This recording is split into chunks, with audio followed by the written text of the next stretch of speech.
지금 전 세계 교회의 가장 큰 문제는 사실은 이제 신학교의 문제고, 그리고 목회자의 문제라고 볼 수 있어요. 성도들은 사실은 더 엄밀하게 말하면 피해자입니다. 왜냐하면 이제 신학교가 왜곡되고 목회자가 복음과 영적이지 않으면 성도들은 잘 모르잖아요.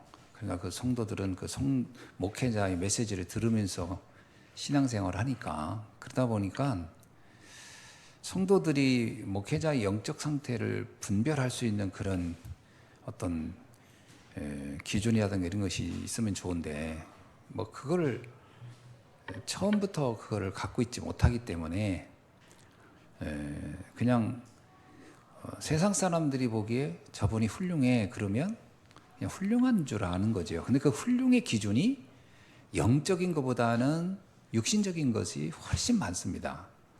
예를 들면 그냥 검소하다든지 겸손하다든지, 뭐 특별히 윤리도덕적으로 흠이 없다든지, 이제 그러면은 괜히 훌륭한 분으로, 이제 그건 어떻든 인격적으로 봐서는 존경받을 만한 일이겠죠. 그런데 그게 그 어떤 뭐 다른 단체에서 그런 분이라면 그건 나름 존경받고 훌륭한 분인데, 목회자가 그렇다면 그건 목회자의 여러 조건 중에 아주 한 부서, 한 파트일 뿐이지 그게 전부는 아니란 말이죠. 목회자의 가장 중요한 거는 그분이 얼마나 정확한 복음을 전달하느냐라는 것이 핵심인 거죠. 의사가 성격이 좀 괴팍해도 굉장히 의료행, 그러니까 그 치료를 잘하고 수술을 잘하는 의사, 그 의사가 필요한 거지. 인품은 너무 좋은데 수술만 하면 사람을 죽여. 그러면 그 의사야말로 보통 위험한 의사가 아닌 거예요. 그렇잖아요. 너무 존경받는데 수술실만 갔다 오면 환자가 다 죽네. 그러면 그건 보통 문제가 아닌 거예요. 그런 것처럼 또 선생님이 인격은 너무 훌륭해. 근데 아이들이 그 선생님만 만나면 글도 잘 모르고 숫자도 잘 몰라. 그러면 이거는 좋은 선생님이라고 할 수가 없는 거예요. 그러니까 거기에 맞는 목적이 있는 거거든요. 선생님은 아이들에게 보다 다양한 지식과 정보와 뭐 세상을 보는 눈을 알려주는 게 목적이고, 의사는 환자를 잘 치료하는 게 목적인 거죠. 거기에 이제 인격이라는 것은 덤인 거지. 그건 플러스인 것이지 그게 본질은 아니란 말이에요. 목회자도 마찬가지예요. 강단에서 얼마나 정확한 복음을 전하느냐가 핵심인 거고, 거기에 이제 훌륭한 인격 이런 것들이 이제 플러스 돼서 존경받고 하는 것이지요. 그러나 본질은 복음을 얼마나 정확히 전하느냐 아래에 있다라는 거죠. 자, 그렇다면 오늘날 이런 정확한 복음을 전하는 전도자를 세우는 일이야말로 우리의 역할 중에는 굉장히 중요한 역할인 거예요. 그 누군가는 해야 되는 거예요. 그런 중에 우리 교회 또 우리 교단이 RTS라는 시스템을 지금 운영하고 있는 것은 정말 놀라운 일인 겁니다. 저는 뭐 RTS를 다니진 않았지만 그래도 제가 이제 그 감리교 신학을 하고, 그리고 이제 매년 하는 목회자 그 교육 프로그램이 있으니까 그 목사들 사모 그 정기적으로 계절별로 하는 훈련이 있어요. 거기에 가면 이제 나름 이제 조직 신학에 관한 얘기, 또 교회학에 관한 얘기를 배우게 되거든요. 그 들어보면서 늘리는 게 뭐냐면, 그래 교회, 그러니까 그동안 목회가 바로 저런 관점을 알려줘야 되는데 이런 것들을 참 왜 신학교 다닐 때 못 들었을까, 그런 생각을 참 많이 하는 거죠. 그래서 지금 우리가 정확한 복음을 가지고 복음자는 전도자를 세우고, 그리고 그 전도자가 가서 교회를 세워야 교회가 교회다워지는 거죠. 그래서 이런 RTS에 대한 언약을 우리가 붙잡으면서 우리가 정말 기도를 많이 해야 될 것입니다. 자, 그러는 중에 우리에게 이제 절대망대라는 단어가 요즘 계속 나와요. 근데 이 절대망대를 들어보면은 아마 여러분이 이제 감을 잡았을 건데, 절대 망대를 할 때 크게 두 가지가 있습니다. 하나는 뭐냐면 그 성도 상태, 성도의 영적 상태가 하나의 망대고, 그 성도가 그러한 상태를 가지고 영향을 미치는 시스템이 망대인 거예요. 딱 두 가지인 거예요. 그죠? 그러니까 어떤 사람이 어떤 일을 하느냐 이런 겁니다. 근데 그 중에서도 더 우리가 계속 집중해서 듣는 게 뭐냐면 어떤 사람이 되느냐라는 거예요. 그러니까 어떤 영적 상태를 가진 사람이야 하는 거예요. 그러니까 만약에 바울이 왜 훌륭하냐면 바울이라는 사람이 훌륭한 시스템을 많이 세웠다라고 해서 훌륭한 것보다는 그 사람의 영적 상태가 굉장히 좋았거든요. 그게 중요한 거예요. 그 사람이 어떤 정말 보면 결론 내고 정말 복음 전하려고 하고 하는 사람이 중요한 겁니다. 그 사람이 필요한 거거든요. 그 사람을 우리는 절대 망대라고 하는 거죠. 그러니까 우리가 지금 제가 이제 예를 들어서 여러분도 마찬가지고 또 제가 누구를 만나든 가장 먼저 봐야 될 게 이 사람이 정확한 복음을 가지고 있기를 바라는 거죠. 정확한 복음을 누리길 바라고 또 정확한 복음을 전하고 싶어하는 마음을 가진 사람, 이 사람을 세우는 게 다거든요. 자, 그러는 중에 눈에 안 보이는 망대부터 세워라 이 말이 그래서 그렇게 중요한 거예요. 그게 핵심적인 말하면 이제 갈보리산의 언약과 감람산의 언약과 마가다라 빵의 언약으로 완전히 자기를 세팅한 사람, 이 사람이 망대인 거예요. 이거는 눈에 보이는 건 아니지만 들으는 나죠.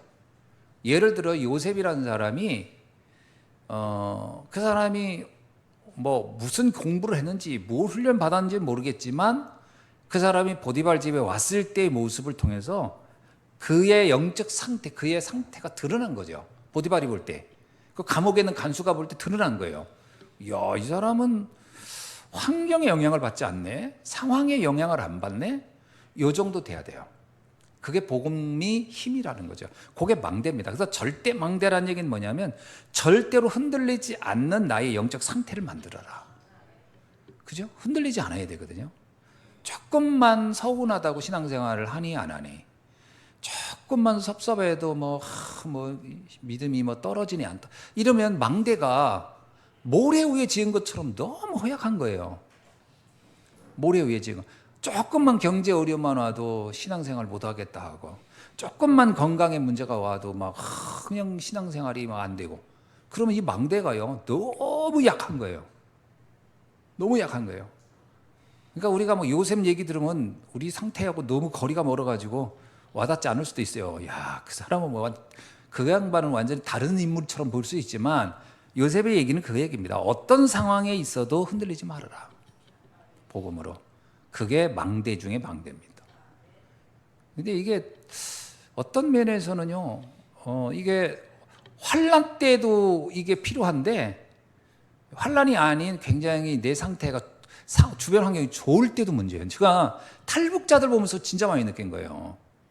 중국에 있을 때, 북한에 있을 때 그렇게 믿음이 좋았대. 왜?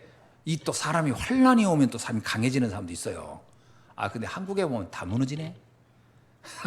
그러니까 이 망대가 이 경우는 또 반대예요. 우리는 어려움 때문에 신앙생활이 되냐 안 되냐 하는데, 어떤 사람은 환경이 좋아져 가지고 신앙생활이 안 되는 사람도 있어요. 야, 그러니까 이게 망대가 본질적으로는 같은 얘기겠죠. 결국은 같은 얘기겠는데 자칫 잘못하면 이게 이만큼 신앙생활이라는 게요. 그래서 성경에 보면 이 사도행전을 뭐 복음서도 마찬가지 쭉 보면은 뭐가 나오냐면 초대교회 성도들이 상황이 이렇게 좋지 않았잖아요. 상당히 어려운 상황. 그런데 이 사람들은 핍박도 오고 순교할 상황도 막 오는데도 야, 흔들리지 않고 믿음을 지켜간 걸 보면 이게 절대 망대라는 거구나. 이걸 이제 볼 수 있는 거죠. 그래서 이 절대 망대를 볼 때 한 가지 경우를 우리가 보는 거예요. 그게 뭐냐면 바울이라는 사람이 과연 어떤 삶으로 그러면 그가 자기를 이어갔나. 그게 이제 사도행전 13장, 16장, 19장에 나오는 모습입니다. 예를 들어서 13장에 선교사로 파송될 때 그때 장면이 나와요. 뭐냐면 금식하며 기도합니다. 뭐라고요? 내가 맡은 사명을 놓고 금식하며 기도하면서 어떻게 하든지 내가 주의 일을 해야 되겠다. 그러니까 성령이도 받으려고 한다는 얘기는 다른 말로 말하면 뭐예요? 내 생각대로 하지 않으려고 한다라는 것이죠. 이게 이제 바울의 자세였다는 거예요. 그러면 사도행전 16장도 마찬가지예요. 거기 보면 마게도냐로 가고 싶었던 자기 생각이 있었는데, 아시아로 가고 싶은 생각이 있었는데 이게 길이 막혔단 말이에요. 길이 막혀서 마게도냐로 갈 수밖에 없었어요. 근데 그때에 보면 그가 기도하면서 성령인도 받는 장면이 나와요. 그 뭐냐면, 이 사람이 보통 영적 상태 중에 하나가 뭐냐면 자기의 생각대로 막 관철시키려는 게 아니었구나라는 것이 보는데, 이거는 하나님의 인도를 받으려고 굉장히 몸부림쳤구나. 이런 부분들이 망대라는 거죠. 왜 이게 중요한지 아시죠? 내 생각대로 한다는 게요, 굉장히 강력해 보일 수는 있는데 내 생각대로 딱 안 되면 어떻게 될까요? 그때가 문제인 거예요. 자기 생각대로 하려다가 안 돼 버리면요, 그때 굉장히 낙심하거든요. 또 자기 생각도 됐어요. 이거 되는데 그러면 또 뭐가 되냐? 굉장히 사람이 교만해져요. 이 두 가지가 다 위험해요. 그래서 성령이도 받으려고 한다는 건 뭐예요? 안 돼도 낙심하지 않고, 된다고 까불지 않는 이렇게 되는 거예요. 이게 이제 성령이도 하는 사람의 특징이란 말이에요.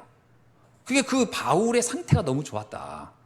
그러니까 바울을 보면 뭐 좀 했다고 막, 우리 같으면 바울 정도의 이런 정도의 역사가 일어났으면 우리는 어떨까요? 일단은 방송 설교 나올 거예요.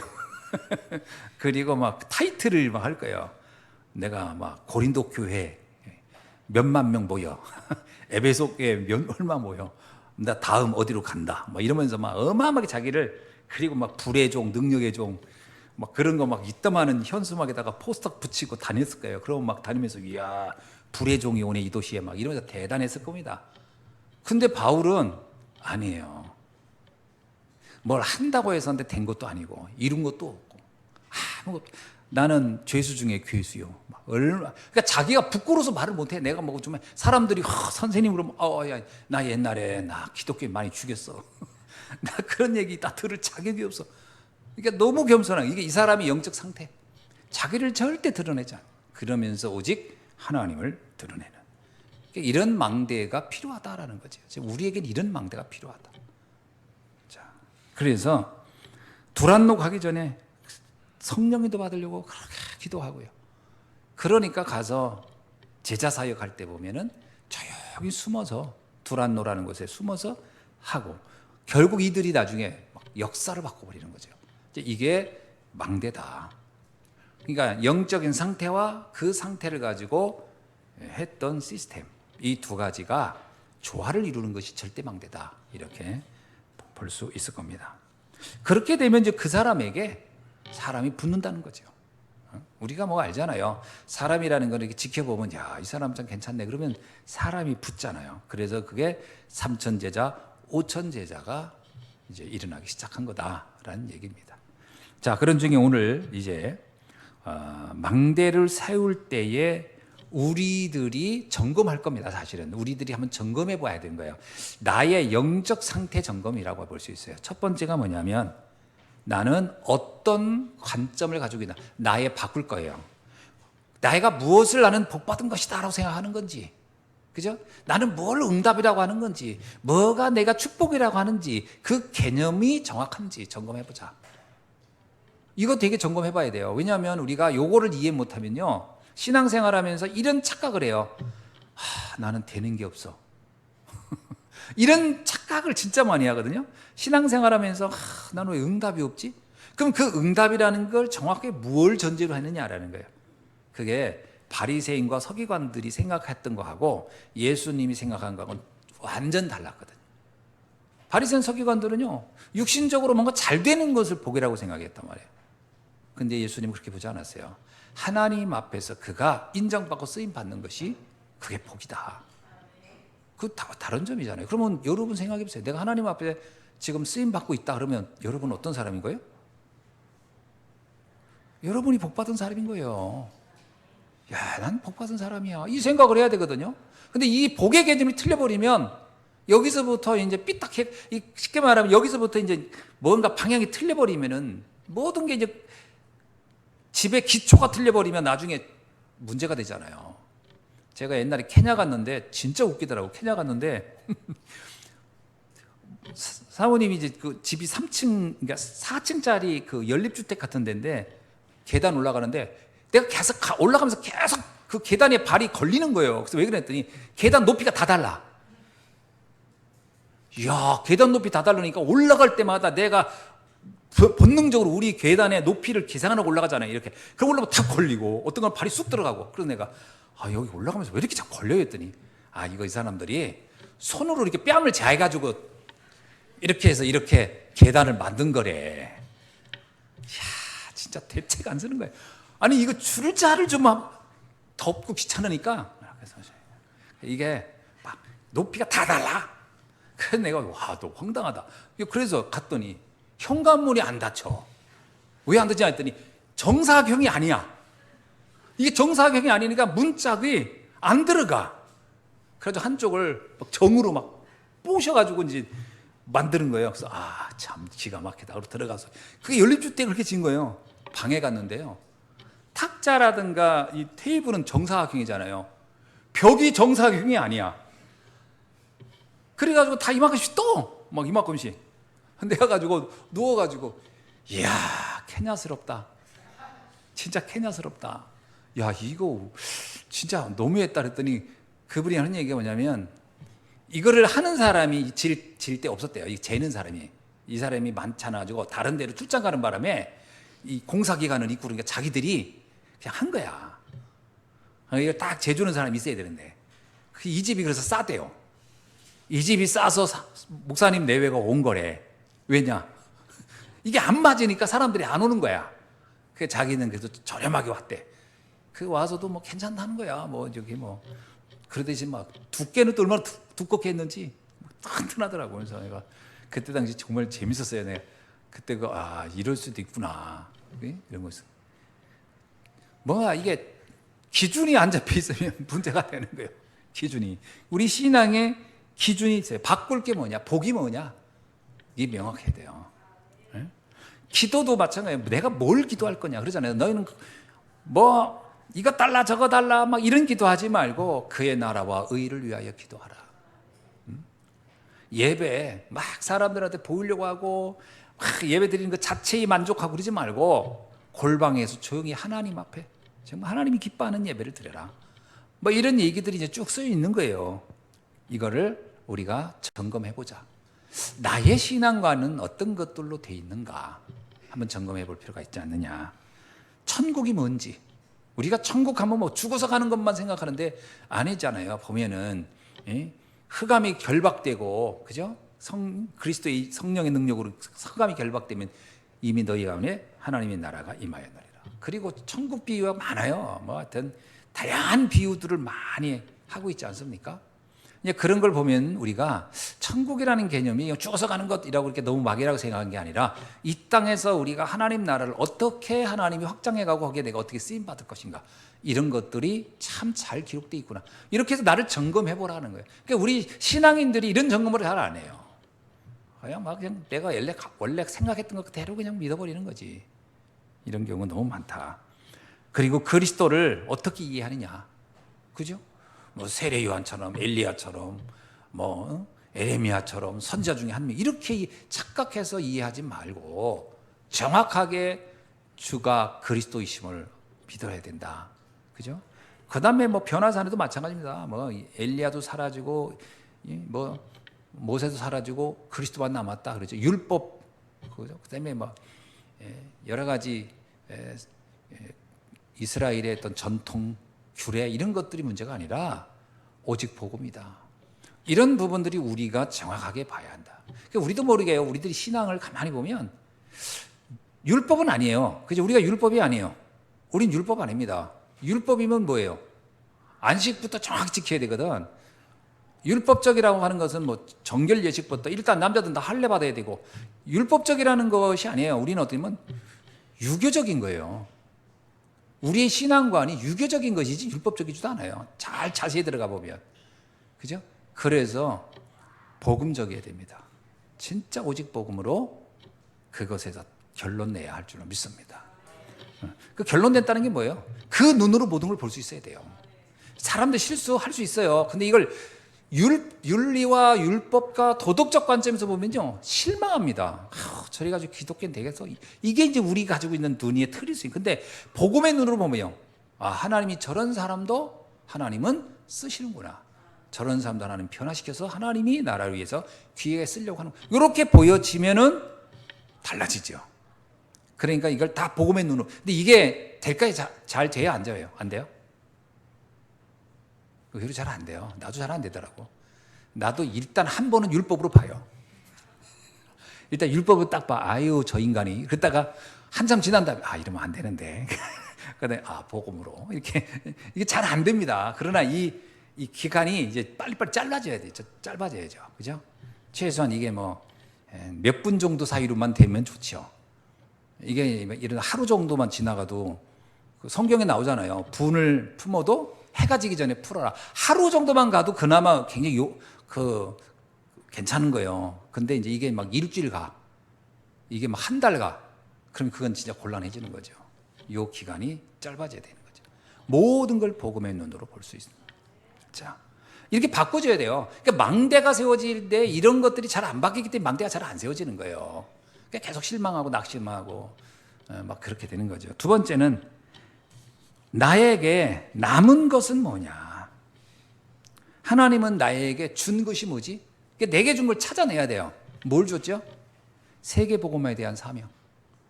이거 찾아내야 돼요. 하나님이 내게 준 거. 자, 한번 호주머니 뒤져보세요. 뭐가 있나? 하나님이 내게 준 세계복음화의 사명이 내게 있다고 하는 게 확인돼야 돼요. 근데 우리는 사명이 없는 사람처럼 살아요.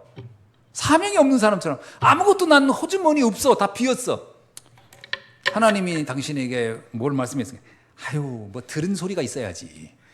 내가 무슨 엘리야처럼 밤에 음성을 들어야지. 사무엘처럼 들은 게 없네. 이러고 있으면 곤란한 거예요. 에?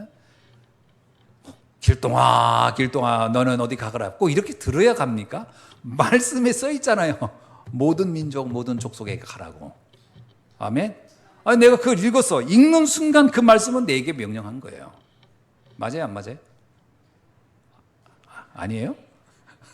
여러분, 불신자는요, 아무리 읽어도 만민에게 가라 이게 이러도요, 뭐야, 왜 가? 이럽니다. 그러나 성도는 보면 하나님이 나보고 이런 일을 하라는 거구나. 서로 다르잖아요. 이거 물 먹어도 돼요? 물 색깔이 맨날 똑같아가지고 이거 한 달째 같은 물인가? 새로운 물이죠?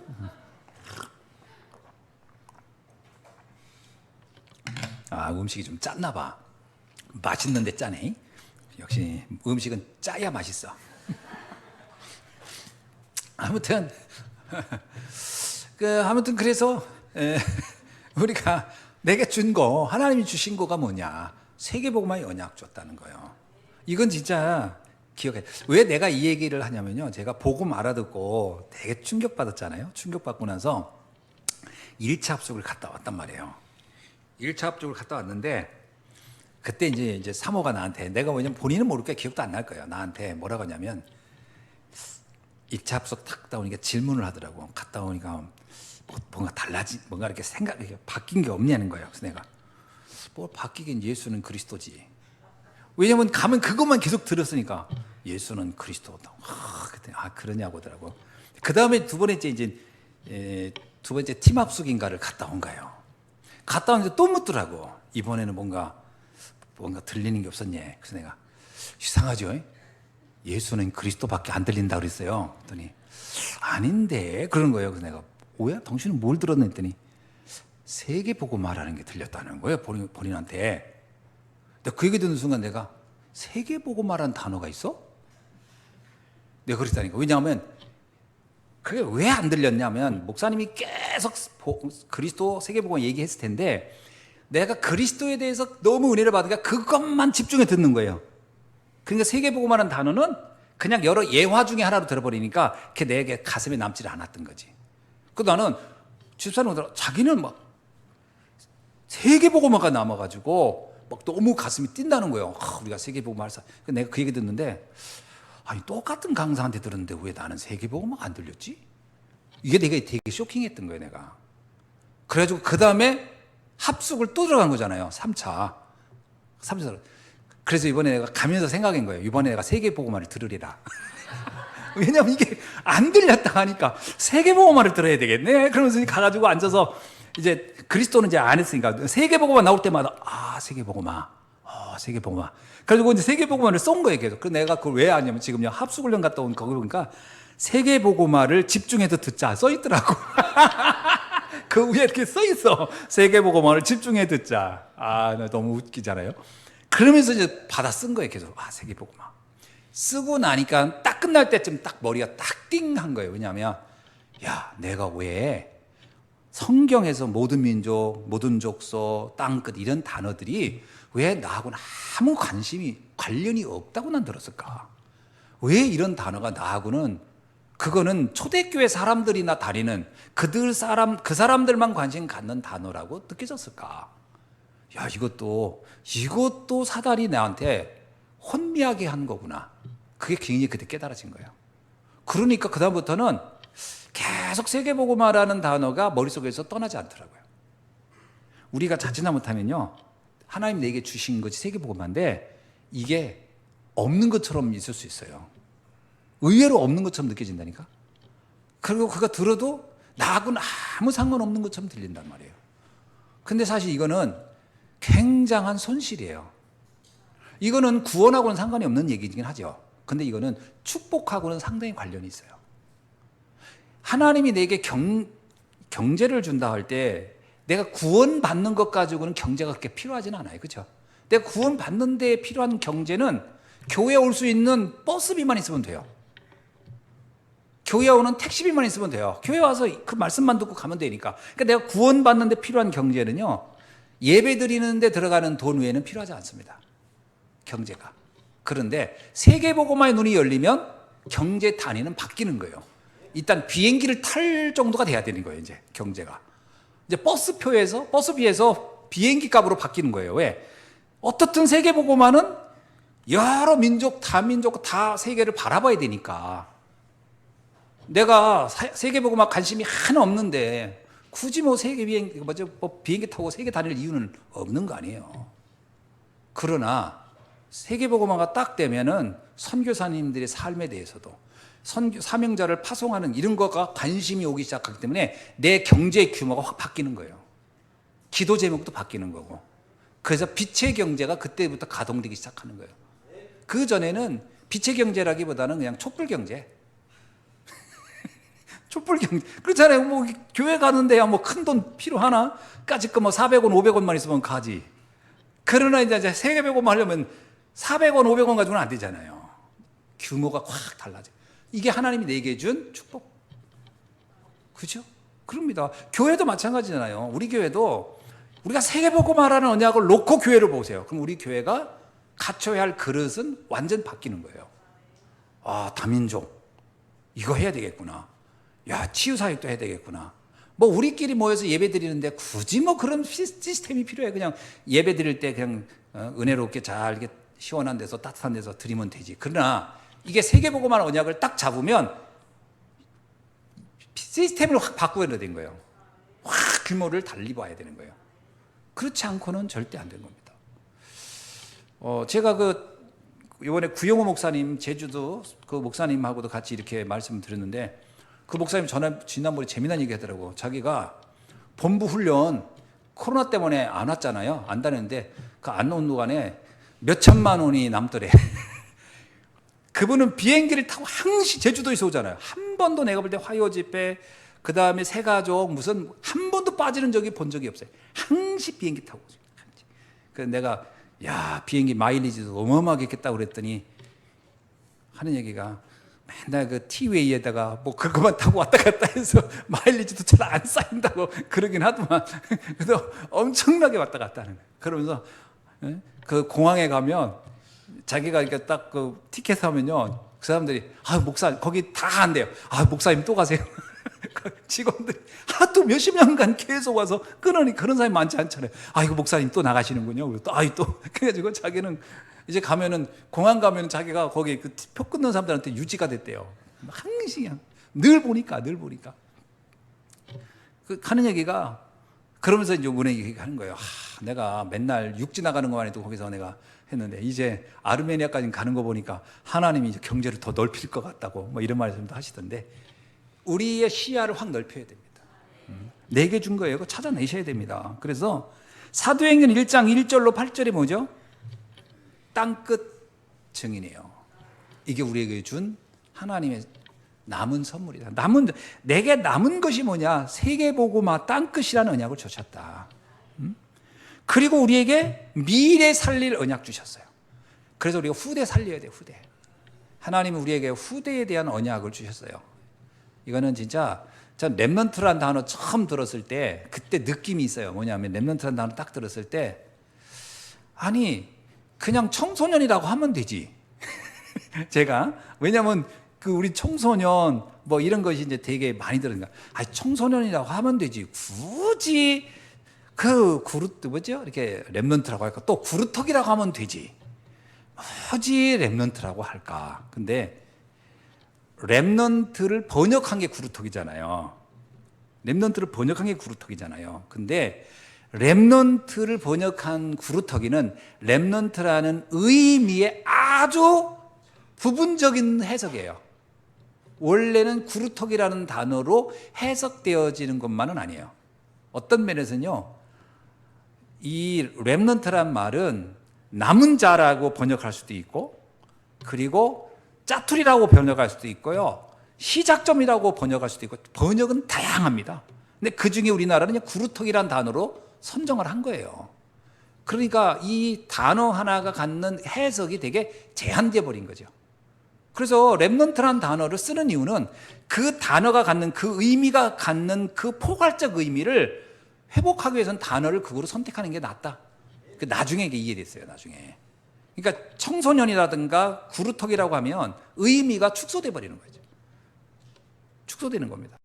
그런데 렘넌트라고 하면 그 의미 자체를 그냥 살릴 수 있는 거죠. 다양하게 적용할 수 있는 거니까. 자, 그렇고 나니까 렘넌트라는 단어 듣고 나서 그 다음에는요, 계속 렘넌트 강조하잖아요. 뭐 지금도 마찬가지지만. 그러면서 딱 느껴지더라고요. 뭐냐면 렘넌트를 귀하다, 소중하다 이런 이전에 저들이 우리의 미래다.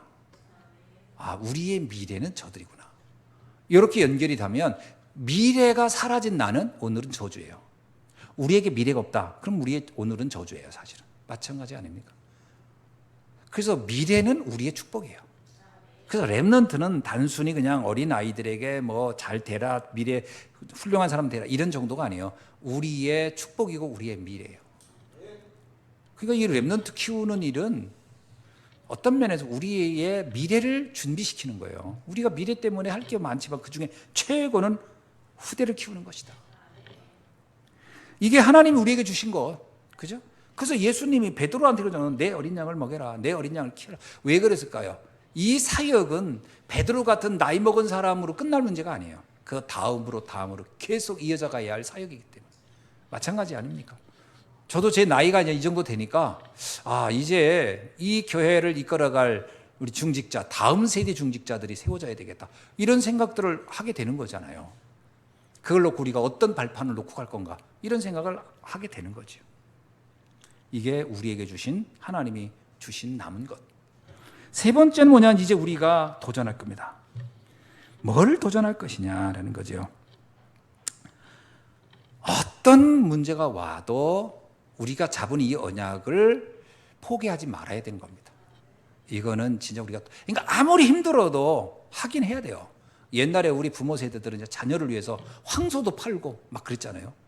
그 얘기 들을 때 어땠습니까, 여러분? 그때 그 부모가 미련해 보였나요? 아니요. 그런 부모가 있었기 때문에 우리 민족의 미래가 있었던 거예요. 옛날 부모들은 자녀를 위한, 자녀의 교육을 위한 그러면 아무것도 아끼지 않고 투자했잖아요. 우리나라의 교육열이 바로 그런 면이 우리나라의 경쟁력이라고 하잖아요. 대한민국이 경쟁률 하면 부모의 교육열이라고도 얘기하잖아요. 이거 굉장한 거죠. 옛날에 그 부모들이 그 자식 하나를 위해서 온 가족이 다 희생하고 막 그 키웠던 걸 우리는 생각합니다. 그렇다면 우리가 해야 할 사명, 우리가 할 세계복음화, 우리가 해야 할 미래 사역, 렘넌트 사역, 우리가 힘들다고 포기하고 멈출 것인가? 내가 힘드니까 안 해 할 건가? 아니면 우리가 생을 걸고 헌신하고 도전할 것인가? 이거 결단해야 되는 거죠. 그래서 우리 렘넌트들을 진짜 복음으로 세우는 일에 우리가 조금도 주저할 필요 없이 도전하고 우리가 헌신해야 할 줄을 믿습니다. 이게 가장 성령인도 받는 길이라고 좀 봐요. 우리가 성령인도 받는다고 할 때 그냥 내 좋을 대로 받는다가 아니라 그 시대에 하나님이 정말 원하는 걸 놓고 내가 선택하고 결단하는 게 성령인도 받는 거잖아요. 그죠? 나 좋을 대로 하는 게 아니고 내 형편 따라. 우리가 가끔 이런 때가 있죠. 내 형편 따라 아니고 하나님의 계획과 사명 따라 해야 된다. 난 그게 성령인도 받는 거라고 봅니다. 성령인도 받을 때는 대단히 어떤 경우는 결단을 많이 하고요, 도전을 많이 해야 돼요. 그러니까 그냥 안주하면 성령인도 받는데 안주하는 쪽보다는 도전하는 쪽이 더 많다. 우리 보고요, 모든 족속에 가라, 도전해야 돼요. 그때 당시 목사님 그런 얘기 하잖아요. 그때 당시 비행기도 없고 배도 자주 없었는데 모든 족속 땅끝까지 가라 할 때 그들이 잘 사는 것도 아닌데 이들이 얼마나 이게 경비가 많이 들었을까. 그 아르메니아 가면 예수님이 12사도 중에 2명이 거기 와가지고 복음 전하다가 순교했잖아요. 그런데 보세요. 이스라엘에서 아르메니아까지 거리가요 엄청 멀어요. 우리나라로 말하면 중국으로 들어가면 걸어서 중국 아마 베이징 정도 이상 거리가 될 거라고 봐요. 이게 뭐 제가 지도상으로 대비하지는 않지만 꽤 거리가 옵니다. 그때 당시 그걸 다 육로로 걸어가서 복음 전한 거예요. 도마는 어디까지 간 줄 아세요? 도마가 어디서 복음 전하다가 순교할게요? 인도 가서 복음 전하다 죽었어요. 그럼 그때 당시 예루살렘에서 인도는 얼마나 멀어요? 그러면 그게 얼마나 많은 걸 희생하고 결단하고 갔겠어요. 그 땅끝까지 가라는 말 한마디 붙잡고. 그렇다면 뭐 바울도 말할 것도 없고, 바울도 그 풍랑 속에서 3번이나 돌고 뭐 갈 때마다 환대받는 것도 아니고 핍박받으면서 갔잖아요. 그 마찬가지예요. 지금 우리가 성령인도 받는다라는 말은 많은 것들을 도전하고 희생하고 헌신하면서 가지 않으면 안 된다. 그런 부분을 염두에 둬야 돼요. 그럼 뭐 때문에 그렇게 하냐? 바로 하나님이 우리에게 준 미션 때문에. 이 미션 때문에. 그래서 드디어 바울은 어디로 갔죠? 마게도냐로, 로마로. 우리도 가야 돼요. 여러분이 우리가 자꾸 이 시야를 넓혀서 우리 후대들 마게도냐로, 로마로 갈 수 있도록 준비시켜야 돼요. 그거 시켜야 돼요. 천안스러움을 완전히 꽉 벗어나야 돼요. 이제 얘들하고 만나면서 얘기하면서도요, 내가 깜짝 놀란 거예요. 내가 아직도 당진 수준에서 얘들을 봤구나. 내가 당진 수준에서 얘들은 벌써 그래도 제법 앞서갔구나. 우리 렘넌트랑 다르구나. 그러면서 우리 교회 아이들을 보니까 우리 교회 애들은 천안을 넘어서야 되는데 천안 넘어서게 해야 되겠구나. 해야 됩니다, 이거. 그래서 새 시대를 대비하는 제자 만들어야 돼요. 자, 오늘 말씀 여기까지 하고 기도하겠습니다. 하나님 감사합니다. 새 시대를 시작하는 제자들, 그리고 우리 렘넌트들을 또 우리가 시대를 앞서보면서 미래를 준비할 수 있도록 축복해 주옵소서. 감사드리며 예수 그리스도의 이름으로 기도하옵나이다. 아멘.